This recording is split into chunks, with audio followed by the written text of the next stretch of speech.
So today I wanted to check out this new rapid stop flathead Milwaukee 4.5 to 5 inch grinder.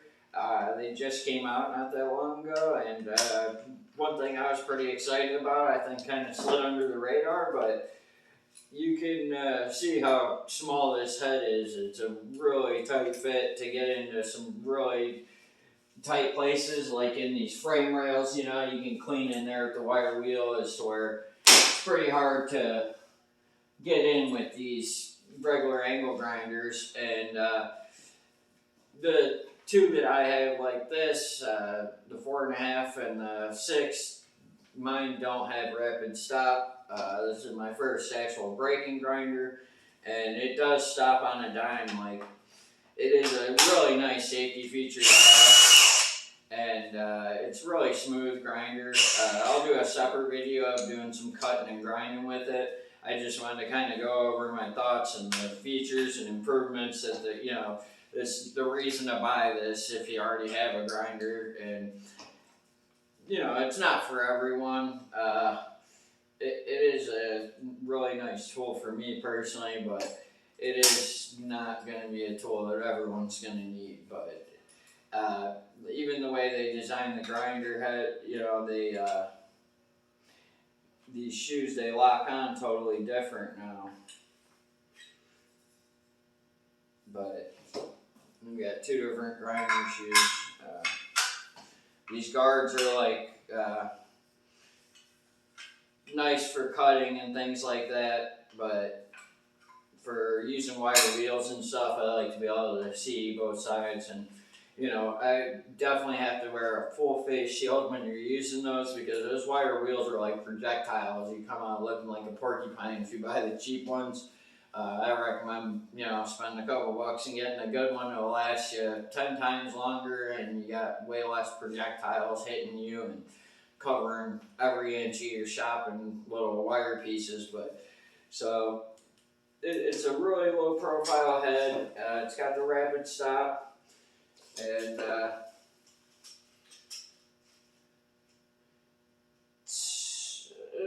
from the front, first slope is about 1 3/4 inches, and it goes back in steps to fit, you know, the less you can fit in, the further back it goes. But they have that high power of a motor, and it really doesn't feel like it's going to bog down or anything. We're going to go cut some stuff, and I'll film that too. I just wanted to do a little unboxing, check it out, show you what it comes with.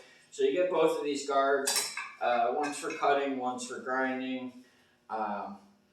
And I always recommend high output batteries on any of these Milwaukee fuel tools. You really get the full power out of them, and it's worth running them on something like a grinder when you really need that extra power.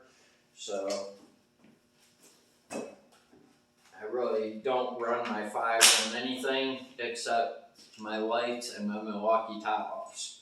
But so you can see on this one, this is just a regular cheap grinder. This one doesn't have a brake. And you can see how long it takes for that to stop. And that one is, boom, it stops when you want it to. Less risk of injury, which, you know, injury stops your work a lot of the time. You hack a part of your hand open and you end up, you know, have to take all that time trying to bandage it. You can only work so fast with, you know, partial use of the hand, so, or get a foot and you can't move as fast. So you really do have to think of that as costing you money and injury. It's costly to get hurt. So any safety features they can add that keep you safe and keep your job going, that is really great. And also, I wanted to talk about some of the things that they did bum me out on. They came out with a variable speed grinder, just like this one, but with a wheel down here that you can control your speed and go real slow. And if you know, that's a really nice feature to have. But they did not put it on the new rapid stop that came out at the exact same time. I'm like, that's a big disappointment to me that they didn't throw that on there. So Milwaukee, man, you gotta get it together and put that variable speed on your flathead grinders as well as your new other grinders. They also are braking too.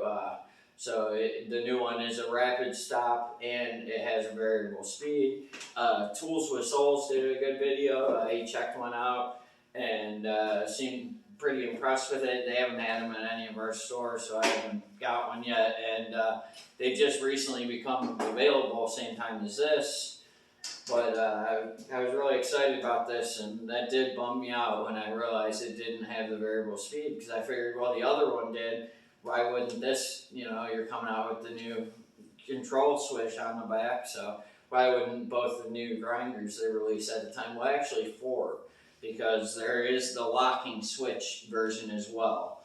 And so it's like, there's this is a paddle switch, this is with the locking switch, then there's one like this with the rapid stop that has the locking switch or the paddle switch, which I'm always a paddle switch guy. I like to have the control, and I want to trigger a paddle switch, something like that, or a lock-on switch and just go, because working on things, you don't want to go too far, catch on something, damage part of something that you don't want to work on.